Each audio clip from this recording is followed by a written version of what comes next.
Friends, आज की कहानी है अनमोल रिश्ता भाग 13। पिछले भाग में आपने पढ़ा शाम ने मीना की सच्चाई कबीर को बता दी। अब कबीर के साथ साथ सब मीना की ओर देखने लगे। फिर मीना ने कबीर से कहा, आज आप हमसे क्या कहना चाहते थे? यह हमने आपकी आंखों में पढ़ लिया था, इसलिए मेरा सच जानना आपके लिए जरूरी था। यह सच है कि हम राम जी की पत्नी हैं। अब आगे हमारी शादी की रस्में हो चुकी हैं। कबीर दुखी होकर बोला, आई एम सॉरी मीना, मैं सच्चाई नहीं जानता था, इसलिए यह भूल कर बैठा। I am very sorry Meena. It's okay Kabir ji, हमें कौन पसंद आ जाता है, इस पर हमारा कोई बस नहीं चलता है, सो इसे आप भूल जाइए। हमारी दोस्ती पर इससे कोई फर्क नहीं पड़ेगा।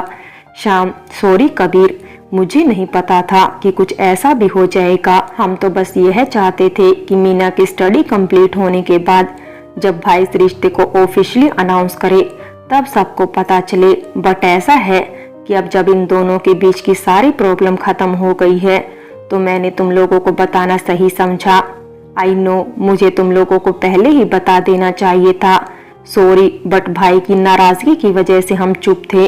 अविनाश, इट्स ओके शाम, शायद तुम्हारी जगह हम लोग भी होते तो यही करते। कबीर, हाँ शाम, अविनाश ठीक कह रहा है।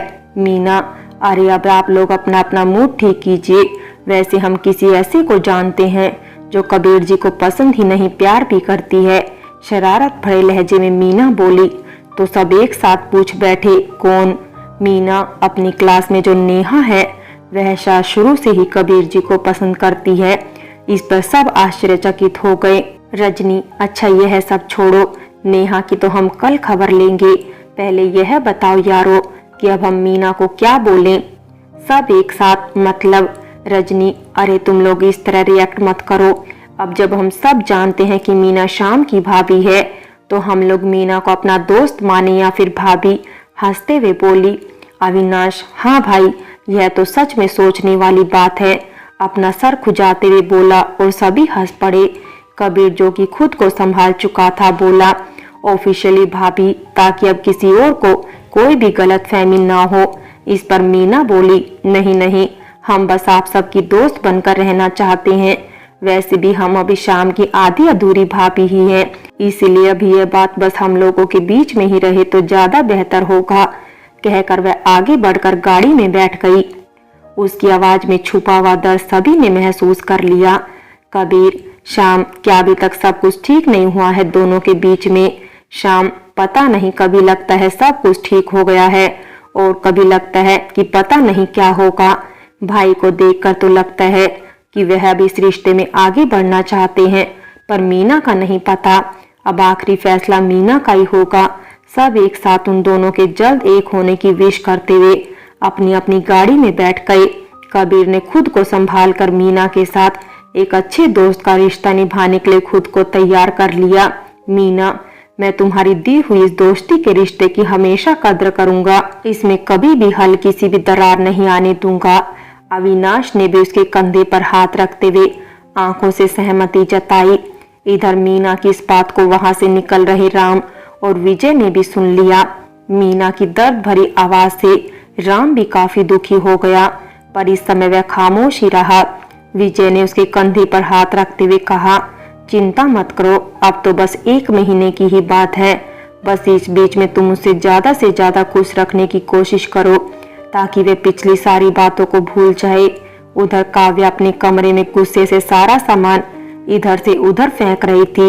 It's not possible Ram, you are only mine. वह बहन जी टाइप लड़की तुम्हें सूट नहीं करती। No never, you are only mine. फिर खुद को शांत करते हुए बोली, रिलैक्स काव्या रिलैक्स, अभी तो बस शादी हुई है और राम ने उसे अपनी वाइफ भी नहीं माना है। उसे तो मीना और शाम को लेकर गलत फहमी है। वेट वेट वेट, गलत फहमी? ओ यस, गलत फहमी। ये लो, मुझे तो ज्यादा मेहनत भी नहीं करनी पड़ी और उन दोनों को अलग करने के लिए पॉइंट भी मिल गया। अब काव्या, तुझे बस इस गलत फहमी को हवा देकर इस शक को यकीन में बदलना है और फिर राम केवल और केवल तुम्हारा होगा। राम, ओ राम, तुम्हारी पर्सनैलिटी केवल और केवल मुझे ही सूट करती है। नाउ वेट राम, जल्द ही हम दोनों एक हो जाएंगे। और खुशी से काव्या झूमने लगी।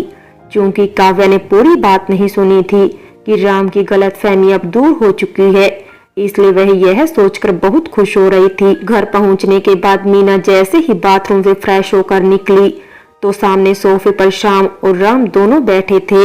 उन्हें देखकर वह मन ही मन बड़बड़ाई, अब यह क्या आफत है, सच में इन्हें चैन नहीं मिलता क्या? कितने बड़े खड़ूस हैं, ये नहीं कि चुपचाप सो जाएं और हमें भी चैन से सोने दे। श्याम ने ठीक ही कहा था कि आज ये लोग हम लोगों को छोड़ेंगे नहीं। रामू से इस तरह बड़बड़ाते देख बोला, तो मीना जी आपका प्रोजेक्ट कंप्लीट हो गया, जरा हमें दिखाइए तो। मीना अटकते हुए बोली, वो कंप्लीट ही है, बस जरा सा फाइनल टच देना है, तो कल कॉलेज में हम उसे कर लेंगे। राम ने जब शाम से पूछा तो मीना जल्दी से बोल पड़ी, उनके ग्रुप का प्रोजेक्ट अगले वीक जमा होगा। राम मैं तो शाम से पूछ रहा हूँ। मीना फिर से बड़बड़ाई, मर गए आज तो पक्का, दोनों ही तरफ से हमारी ही बैंड बजेगी। और शाम की तरफ देखते हुए सोरी का इशारा किया। शाम मुस्कुरा दिया। एक्चुअली उसने राम को पहले ही बता दिया था कि मीना ने वहां से आने के लिए प्रोजेक्ट का बहाना बनाया था। राम भी उसकी हड़बड़ाहट का मजा ले रहा था, पर शाम ने तो मुझे कुछ और ही बताया था। राम बोला। अब मीना शाम को इशारों से पूछने लगी तो वह मुंह घुमाकर हंस दिया। मीना समझ गई कि शाम ने राम को बता दिया है। शाम के बच्चे, हम आपको छोड़ेंगे नहीं, कहकर उसने गुस्से से वहां पर रखा हुआ पिल्लो उठाकर शाम पर फेंका। तो शाम राम के पीछे होते हुए बोला, भाई बचाओ वरना आज मेरी चटनी बन जाएगी, और वह कमरे से बाहर भाग गया। तब तक मीना ने दूसरा पिल्लो भी उठाकर उस पर फेंक दिया, जिसे राम ने कैच कर लिया। मीना, मुझे नहीं पता था कि तुम झूठ भी बोल लेती हो, हंसते हुए राम बोला। तो मीना चिढ़कर बोली, तो क्या हम वहां पर कबाब में हड्डी बनकर बैठते आप लोगों के साथ में? राम, अरे विजय ही तो था वहां पर, तो भला कबाब में हड्डी तुम कैसे बनती? वैसे भी विजय मेरा बहुत ही अच्छा दोस्त है। मीना, और वो जो आपके पीछे खड़ी थी उसका क्या? राम, तुम किसकी बात कर रही हो? मीना, वह आपकी गर्लफ्रेंड छिपकली काव्या। राम हंसते हुए बोला, पर वो तो तुम लोगों के सामने ही चली गई थी। मीना, हाँ, पर वह लौट के वापस भी आ गई थी और आपके पीछे ही तो खड़ी थी और मुझे गुस्से से घूर रही थी। राम, कम ऑन मीना, तुम गलत सोच रही हो। काव्या मेरी बेस्ट फ्रेंड है, उसे भला तुम्हारे मेरे साथ होने से क्या प्रॉब्लम होगी? मीना, अब गर्लफ्रेंड है तो उसमें छुपाने वाली कौन सी बात है?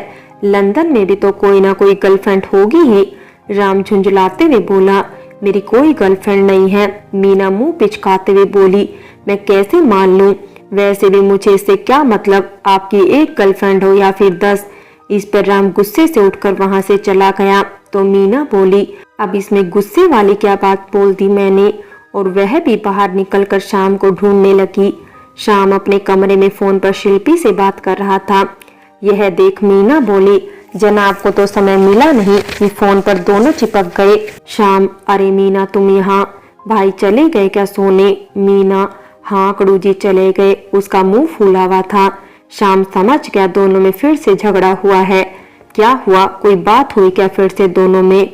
तुम्हारा मूड क्यों ऑफ है? मीना, शाम, आपके भाई को इतना गुस्सा क्यों आता है हर वक्त? और शाम को काव्या वाली बात बता दी। शाम, ओ गॉड मीना, तुम्हें ऐसा नहीं बोलना चाहिए था। मीना, क्यों, क्या गलत बोल दिया मैंने? शाम, भाई की कोई भी गर्लफ्रेंड नहीं है, शुरू से ही वह किसी भी लड़की से बात नहीं करते थे, बस विजय भाई ही उनके दोस्त हैं।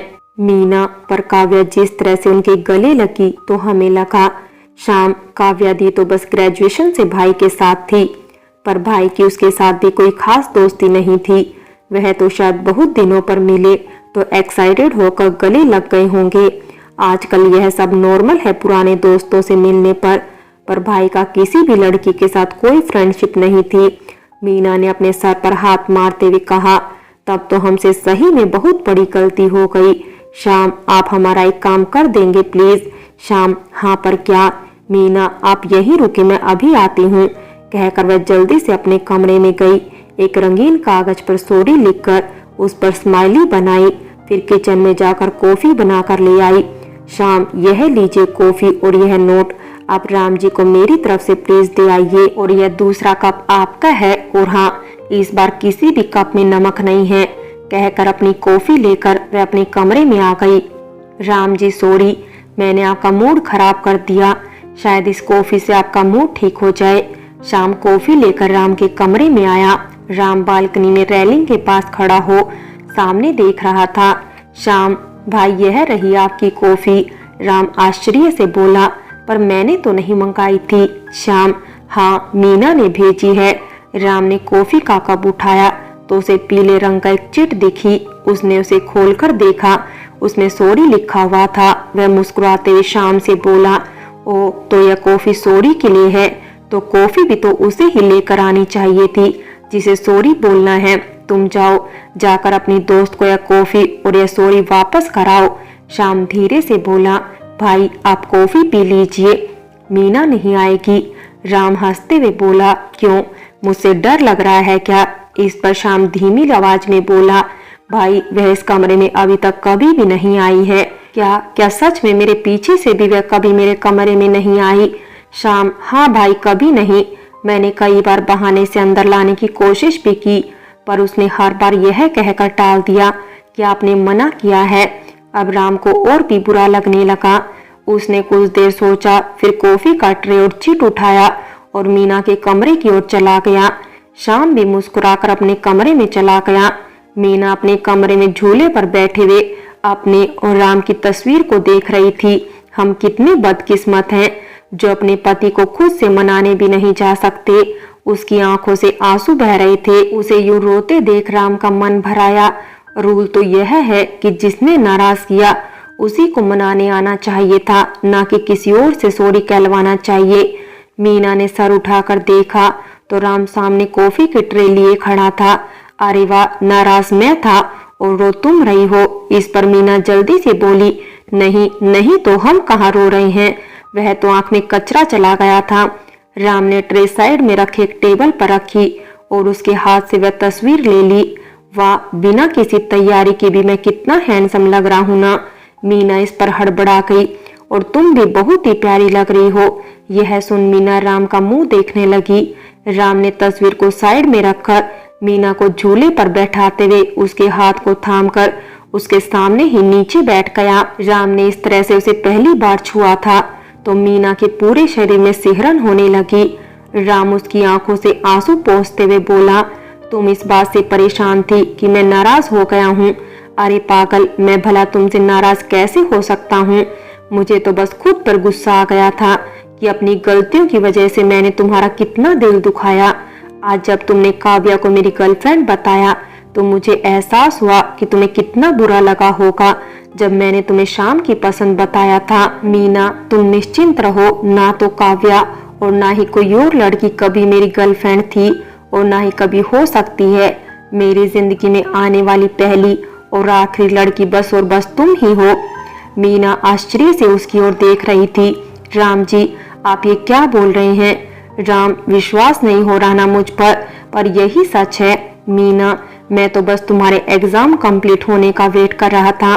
मैं चाहता था कि सबके सामने तुमसे अपने किए की माफी मांगकर तुम्हें अपने दिल की बात बताऊंगा और तुम्हें पूरे सम्मान के साथ अपनी दुल्हन बनाऊंगा। पर आज जब शाम ने बताया कि तुमने मेरे कमरे में अभी तक पैर भी नहीं रखा तो मुझसे रहा नहीं गया। मीना, अनजाने में मैं तुम्हारे लिए न जाने कितनी ही तकलीफों का कारण बन गया। मीना, क्या तुम मुझे माफ करके वापस मुझे मेरी दुल्हन लौटा सकती हो?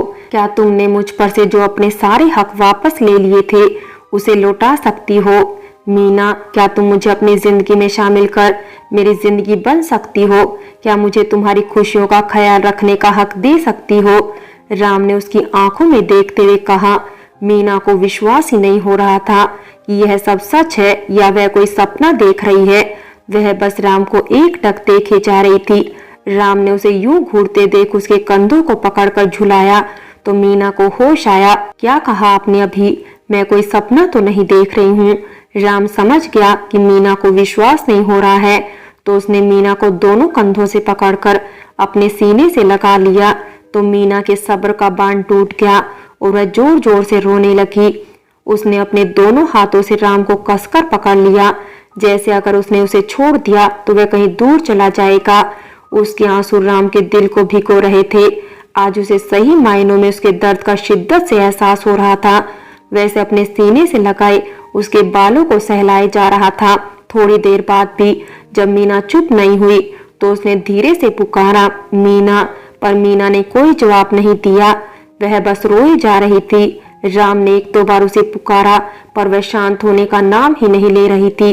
तो अचानक से मुस्कुराते हुए राम ने अपने होठ उसके कानों के करीब ले जाकर धीरे से कहा, शांत, बिल्कुल शांत। अगर फिर से रोई ना तो मैं तुम्हें गोद में उठाकर अपने नहीं हमारे कमरे में लेकर चला जाऊंगा। और उसने जानबूझकर आगे कुछ नहीं कहा। फ्रेंड्स, बाकी की कहानी अगले भाग में देखें और अगर कहानी अच्छी लगी हो तो लाइक करें, शेयर करें और प्यार भरी कहानी चैनल को सब्सक्राइब करें।